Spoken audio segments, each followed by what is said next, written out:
ஊத்துவோன்னு எனக்கு தெரியல.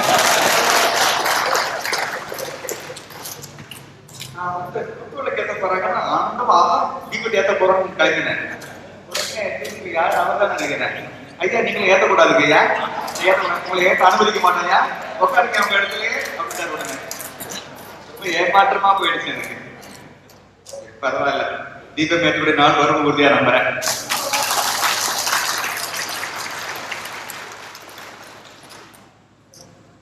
அந்த பக்கம் ரொம்ப சந்தோஷமா இருக்கு. ரெண்டு காரணம், உடனடியான காரணம் சொல்றேன். இறைவணக்கம் வந்து குழந்தைகளை வச்சு பாட வச்சீங்க இல்லையா, அதுதான் வேணும்.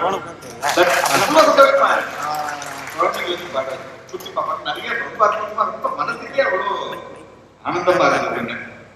ரெண்டாவது, அங்க வந்து நின்றவுடனே எங்கிட்ட 2 சட்டாக்கு கல்லூரியில் படிக்கிற மாணவிகள் சகோதரிகள், அவங்க வந்து குழந்தைங்க வந்து ஆட்டோகிராஃப் பண்ணணும்னு கேட்டாங்க. அவங்கள பார்த்தேன், நெற்றி நிறைய தீபத்தி இருந்துச்சு. நமது சமய அடையாளங்களை உடம்பு தரிக்கிறதுக்கு நமக்கு கூச்சமே படக்கூடாது. அதுக்காக அந்த குழந்தைகளை நான் பாராட்டேன். ரொம்ப அந்த காட்சியே மனசுக்கு ரொம்ப நிறைவாக இருந்தது. ரொம்ப க்ளோஸ் ஆகுங்க. அவங்க வந்து நீங்க நிகழ்ச்சிக்கு வரணும்னு சொன்னாங்க. மனைவி சொல்ல கட்ட முடியுமா? முடியாது. அதுக்காக சரி நான் ஒப்புக்கிட்டேன். ஒரு சில அவங்க வந்து புத்தகம் போட்டிருக்காங்க, புக் ரிலீஸ் ஃபங்க்ஷன். சரி நம்மளுக்கு சாப்பாடு 2 பேர்லாம் இது பண்ணிட்டு காட்டிட்டு போஸ்ட் கொடுத்து உட்காந்துடலாம் அப்படின்னு நான் நினைச்சிட்டு இருந்தேன். அப்புறம் பார்த்தா சிறப்புறேன்னு போட்டாங்க. உடனே எனக்கா ஒரே திகிலாயிடுச்சு, பயங்கர கட்டு. இது மாதிரி நம்பினா நம்புங்க, ஸ்ட்ரெஸ் ஆயிடுது. ஓகே, என்ன பேச போறேன்னு எனக்கு தெரியல. அப்புறம் தான் உடனே பிரச்சனையில மாட்டிவிட்டேன். மனைவியே அதுக்கு ஒரு மருந்தும் கொடுத்தாங்க. ஏன் பாபு தான் கிட்ட விடுவாங்க, ஏன் பாபு யோசிக்கிற, சத்தியா தான் இருக்காருல்ல அப்படின்னு நான் சொன்னேன். எனக்கு வயசுக்கும் அவருக்கு ரொம்ப வயசு வித்தியாசம் கிடையாது. சொல்ல போனா என் வயசோட அவர் வந்து வயசு கூட இருந்தாலும் என் வயசு அம்மா மாதிரி ஒரு பாதுகாப்பு. அண்ட் சத்யா உங்களுக்கான மாவட்ட நீதிபதியாக மட்டும்தான் அவங்களுக்கு தெரியும். எனக்கு தெரியும் தமிழ்ல அவருக்கு எவ்வளவு புலமை இருக்கிறதுன்னு எனக்கு தெரியும். எழுத்துலையும் சரி, பேச்சுலையும் சரி. அதனால இன்னொன்னு ஹைகோர்ட் ஜட்ஜஸ் தான் வந்து மாவட்ட நீதிபதி கட்ட முடியாது இல்லையா, அதுக்காக நான் உத்தரவாதம் பண்ணிட்டேன். சாமி என்ன நீங்க தான் காப்பாற்றணும், பேரத்தில் ஒரு கம்பம் எடுத்தாருன்னு. அதனால என்னோட அன்புக்கு கட்டுப்பட்டு அவங்க பேர் கூட இது இல்லை இருந்தா கூட இன்னைக்கு இந்த புத்தகத்தை பற்றி பொது கம்பரை பற்றி ஒரு சிறு உரையை அவங்க தான் நிகழ்த்த போறாங்க. நிகழ்ச்சி போறதுக்கு முன்னாடி நான் ஒரே ஒரு செய்தியை மட்டும் பகிர்ந்துட்டு நான் அமரலாம்னு இருக்கேன். ரொம்ப ஆழ் மனத்திலேயே நான் சொல்றது பார்த்தேன். கொஞ்சம் வருத்தத்தோடய நான் பதிவு பண்ணிக்கிறேன். ரொம்ப சமீபத்தில் ஒரு வாரம் முன்னாடி வச்சுங்களேன், ஐபிஎஸ் பாஸ் பண்ண ஒரு மிக இடம் ஒரு நபர் 24 வயசு கூட இருக்காரு. நேர்ல கூட போக முடியாமலா. என்னோட கூட இந்த நண்பருக்கு ரொம்ப வேண்டப்பட்ட ஒரு இங்கிட்ட வந்து ஒரு மோட்டிவேஷனுக்காக கூட்டிட்டு வரணும் கூட்டிட்டு வந்தாங்க. அவங்க வந்த உடனே எனக்கு தெரிஞ்ச சில சம்பவம்லாம் சொல்லி அவரை மாதிரி இருக்கிற மாதிரி இருக்கணும்னு சொன்னேன். ஒரு சம்பவம் மட்டும் சொன்னேன். அவர் பேர் மாணிக்கத்தின் பேரு. எஸ்ஐயாக அவரை ஜாயின் பண்றாங்க. நான் சொல்றது 50 வருஷத்துக்கு முன்னாடி, 50-60 வருஷத்துக்கு முன்னாடி எஸ்ஐயா ஜாயின் பண்றாங்க. ஜாயின் பண்ண உடனே அங்க இருக்கிற டிஎஸ்பி வந்து இப்ப என்னோட கார்ல ஒரு இதை எடுத்து டயர்லாம் மாத்தி கொடுக்குறாங்க.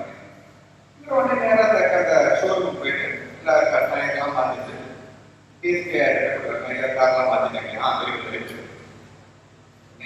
பில்லுனாங்க 1000 ரூபாய் பில்லு நீட்டுறாரு. யாரும் எஸ்ஐ யார் நீட்டுறாங்க, டிஎஸ்பி நீட்டுறாங்க. டிஎஸ்பி பண்ணி கட்டுப்போம் இந்த பில்லை நீட்டுற அப்படின்னாங்க. உடனே ஆமா நான் செலவாச்சு. அவர் வந்து இந்த மாசம் அவ்வளோதாங்க எஸ்ஐக்கு நீட்டுறாரு. அம்மாட்டினா எஸ்ஐ பிடிச்சது இவருக்கு டிஎஸ்பி. உடனே சாரிங்க சாரிங்க சொல்றாரு. ஏன்னா அந்த காரை எடுத்து மறுபடியும் அதே ட்ராக்கு போட்டுட்டு போனாரு. 4 டயர் கேட்டி போட்டாரு. பழைய டயர் போட்டுட்டாரு. அந்த எஸ்ஐ தான் பின்னாடி எஸ்பியா வந்து ரிட்டையர் ஆனாங்க. அவர் மாணிக்கம் வீட்டுல தண்ணி கொடுத்தாரு. பச்சை தண்ணி மாணிக்கம்னு இருக்கிறது. போலீஸ் டிபார்ட்மெண்ட் அவதாரமாக இருந்து சில நிலைகள் அவரு கொடுத்தாரு. எனக்கு இந்த பொண்ணு அந்த அனுபவம்லாம் சொல்லி அப்படி நான் பாட்டு சொல்லிட்டே இருந்தேன். டக்கு ஒரு சேர்த்து டவுட் பண்ணேன். 10 நிமிஷத்துக்கு பேசி நான் எடுத்துட்டு அந்த அவங்க நான் கேட்கிறேன், வாழ்க்கையில இங்கிலீஷ்ல கேட்டேன், are you an idealist are you are pragmatist அப்படின்னு. ஐடியலிஸ்ட் யாரு? லட்சியவாதம். லட்சியத்துக்காக உயிரே கொடுத்தா கூட கொடுப்போம். நாங்க என்ன வேணா பண்ணுவோம். இன்னைக்கு தான் பண்ணுவேன், பாடி காட்டுதான் படிப்போம் அப்படின்னா. ஒரு சில ஐஏஎஸ் அதிகாரிகள் நான் கேள்விப்பட்டிருக்கேன், அவங்க வாழ்க்கையில 30 வருஷம் சர்வீஸ்ல 35 வாட்டி டிரான்ஸ்ஃபர் ஆயிருப்பாங்க. ஏன்னா காம்ப்ரமைஸே பண்ண மாட்டாங்க, சம்பளத்துக்கு இடமே இருக்காது. அது அப்பதான் ஐடியலிஸ்ட். லட்சியத்துக்காக என்ன வேணா செய்வாங்க. பிராக்மேட்டிஸ்ட்னா சூழலுக்கு ஏற்ற மாதிரி நம்மளால தேவையான பலன் கூட கொடுத்துக்கலாம். Are you are idealist are you are practical person அப்படின்னு நான் கேட்டேன். கொஞ்சம் கூட தயக்கமே இல்லாம எனக்கு கட்டுறது, sir I am practical person அப்படின்னாங்க. நான் சொல்றேன். அதுக்கப்புறம் ஒரு 2 பேரும் ஒன்னா இருக்கும். முக்கியமான மட்டும் தான் கூட்டிக்கலாம் போனேன் அவங்க. ஆனா நான் பேச்சு அப்படியே தெரிஞ்சுட்டேன். ஆனா எனக்கு ரொம்ப சோகமாயிடுச்சு. இப்பதான் ஒரு அரசு துறையில நுழைய போறாங்க. ரொம்ப சொல்லுவாங்க, அவங்க ஆரம்பமா தான் சூப்பரா இருந்தா கரெக்ட், கிளீனா இருந்தா ஒரு ஸ்டேஜ் கூட கரெக்ட் ஆயிட்டாங்கலாம் சொல்லுவாங்க. ஆனா எந்த ஆகும்போது எனக்கு பிராக்டிகலா எனக்கு புரியவே இல்லை. அதுதான் பிரச்சனை. ஏன் இந்த எனக்கு ஏற்பட்டு போன வாரம் ஏற்பட்ட ஏமாற்றத்தை ஏன் நான் பகிர்ந்துக்கிறேன் அப்படின்னா, கம்பராமாயணத்தை முழுமையாக அந்த உருவாக்கி படிச்சிருந்தாங்கன்னா அவங்க என்ன சொல்லுவாங்க, ஐடியலிசம் தான் முக்கியம் சொல்லுவாங்க.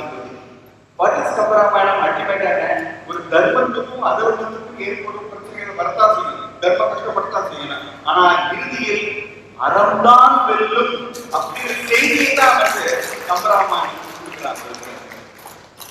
நான் வந்து எனக்கு அப்ப என்ன தோணி போச்சு அப்படின்னா, எனக்கு தபஸ் பத்தலை, எனக்கு தவம் பத்தலை. எனக்கு நான் வந்து கம்பனை வந்து முழுமையாக படிச்சு அப்படியே உருவாக்கினேன்னா என் வாழ்க்கையில அம்மா ஐடியலிஸ்ட் பிராக்டிகல் பர்சனா அந்த அம்மா எஸ் ஐடியலிஸ்ட் அப்படிதான் பதில் வரும் போது. அதனால நான் இந்த என்னுடைய செய்தி நான் வந்து உங்களுக்கு ஒரு இலக்கிய விழா, அதனால எனக்கு தெரியாது, நான் பேசக்கூடாது. ஆனா இங்கிருந்து கம்பனோட உலகத்துக்குள்ள நுழையெல்லாம் நான் முடிவு பண்ணிட்டேன். சாட்சியா செல்லகிருஷ்ணனை எழுதிய கம்பனும் பயணம் இந்த புக்கிலேருந்து, இந்த புத்தகத்திலேருந்து என்னோட பிரயாணத்தை தொடங்கலான்னு இருக்கேன். இன்னும் உடனே வாய்ப்பு இருக்காது. ஒரு 4-5 வருஷம் கழிச்சு செல்லகிருஷ்ணன் அவர்களே இன்னொரு புத்தகம் போடுவாங்க. இதே பேரத்துல சத்தியமூர்த்தியோட உதவியை நாடாமல் நானே ஒரு இலக்கிய உடைய உத்தியாக நிகழ்ச்சியிலே இந்த முழுக்க நன்றி வணக்கம்.